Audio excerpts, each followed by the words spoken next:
Hi guys, आपका एक बार फिर से स्वागत है सावध लाइव में। और आज मैं आप लोगों के लिए एक बहुत छोटा सा वीडियो लेकर आया हूँ एक्सेल का। और एक्सेल में बहुत ही पावरफुल टूल होने वाला है। दैट इज़ पावरफुल टूल का नाम है डेटा टेबल। डेटा टेबल के बारे में लोगों को पता ही नहीं है, काफ़ी लोग जानते नहीं उसके बारे में। डेटा टेबल को हम कैसे यूज़ करते हैं, उसमें करना क्या होता है और उसको कैसे इस्तेमाल करते हैं। तो नाउ स्टार्ट करते हैं। मैं एक्सेल पे यहाँ से चला जाता हूँ। एक्सेल मैंने खोला हुआ है। तो एक्चुअली डेटा टेबल जो है मिलता कहाँ है आपको, डेटा में जाएंगे आप, और डेटा में जाने के बाद आप यहाँ देखेंगे एक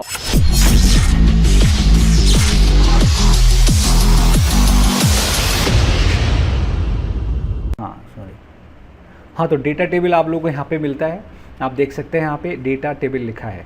अब इसका बेसिकली यूज़ कैसे करना होता है, अभी हम क्लिक करते हो तो यहाँ पे रो और ये कॉलम इस तरह से आपको दे देता है। तो मैं आपको बहुत छोटा सा एक शॉर्टकट में बताऊँगा कि कैसे हम डेटा टेबल का यूज़ करते हैं। मैं कोशिश करता हूँ कि मेरी वीडियोज़ बहुत छोटी हों, तो यहाँ पर मैं एक छोटा सा फॉर्मेट तैयार कर लेता हूँ, दैट इज़ डेटा टेबल। उसमें मैं यहाँ पर लिख लूँगा और इसको मर्ज कर देता हूँ। यहाँ से मार्जिन सेंटर से हम इसको मर्ज कर देते हैं जस्ट फॉर हेडिंग। तो मैंने यहाँ पर लिखा है डेटा टेबल।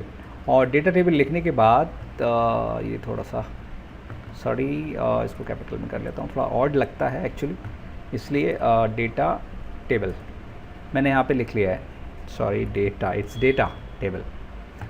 तो डेटा टेबल में यहाँ पे सबसे पहले मैंने यहाँ पे लिखा है अमाउंट। एक्चुअली इसमें होता ये है कि हम किसी भी पर्टिकुलर अमाउंट का इंटरेस्ट निकालते हैं। तो पहले हम कैसे करेंगे, मैं एक छोटा सा टेबल बना लूँ। यहाँ पे टेबल में अमाउंट होता है, उसमें फिर हम रेट देते हैं, फिर उसके बाद टाइम यानी रेट हो गया यानी रेट ऑफ इंटरेस्ट, और टाइम यानी आपका टेन्योर, आपका कितने साल के लिए आप लेंगे, और आपका इंटरेस्ट कितना बनता है वो। यहाँ पे मैंने इस तरह से 4 फील्ड लिए हैं।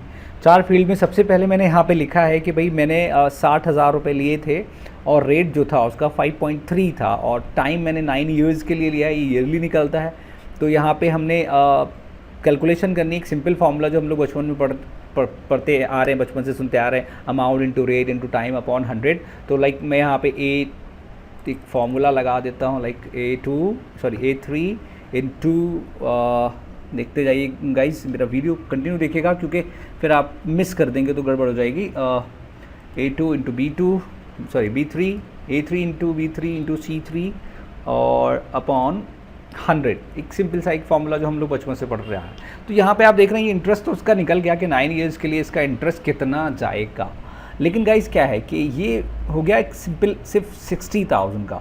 अब मैं ये चाहता हूँ कि इसी 60,000 को डिफरेंट टाइम और डिफरेंट रेट देकर मुझे एक साथ इंटरेस्ट निकालना है।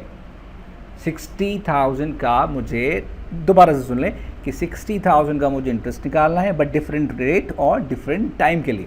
तो उसके लिए गाइज हमें क्या करना होता है, ये जो हमारा इंटरेस्ट निकल कर आया है इसको हम दूसरी किसी भी पर्टिकुलर जगह पे कॉपी करते हैं। तो वो कॉपी कैसे करना होता है, इज इक्वल टू प्लस, और उसका हम D3 यानी इसका एड्रेस दे देते हैं। हम जैसे एंटर करेंगे तो वो यहाँ पे हमें सेम वैल्यू प्रोवाइड कर देता है।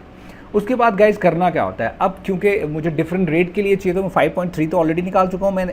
अब मुझे 8.9, 6, 3.6, 7.4, 1.2 एंड 5.9, ये मेरे डिफरेंट रेट्स हैं। इन रेट्स पे मान लीजिए मैं काम करता हूँ और लोगों को पैसा देता हूँ, तो इन रेट्स के अकॉर्डिंगली देता हूँ। ठीक है, अब मुझे डिफरेंट टाइम के लिए लोग पूछने आते हैं कि भाई मैं 14 ईयर्स, 12 ईयर्स, 16 ईयर्स और 13 ईयर्स, जो भी आपकी टाइमिंग्स आप जिन सालों के लिए, जितने सालों के लिए आप दे सकते हैं वो आपको यहाँ पे डालना होता है बेसिकली।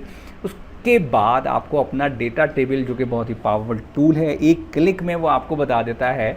लाइक क्या करना है आपको, उसे सिलेक्ट करेंगे गाइस, और सिलेक्ट करने के बाद आपको डेटा में जाना है फिर से, और डेटा में जाने के बाद यहाँ पे व्हाट इफ़ एनालिसिस में जाएंगे, और यहाँ पे आप देखेंगे ये डेटा टेबल है।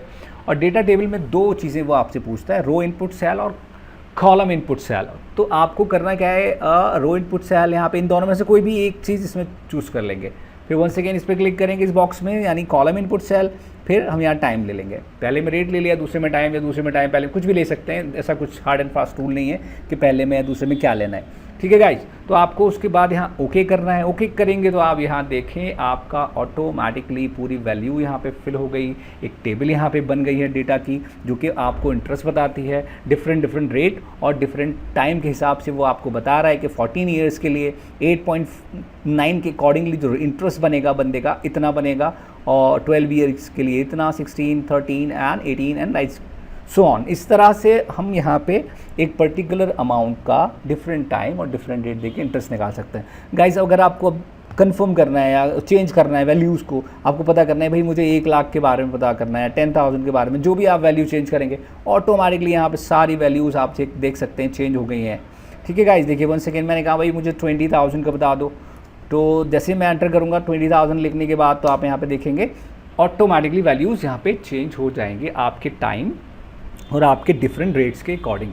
तो डेटा टेबल का बेसिकली जो यूज़ है वो आप समझ गए होंगे। अगर आपको मेरा वीडियो पसंद आया है प्लीज़ लाइक करें, सब्सक्राइब करें, दोस्तों के साथ शेयर करें।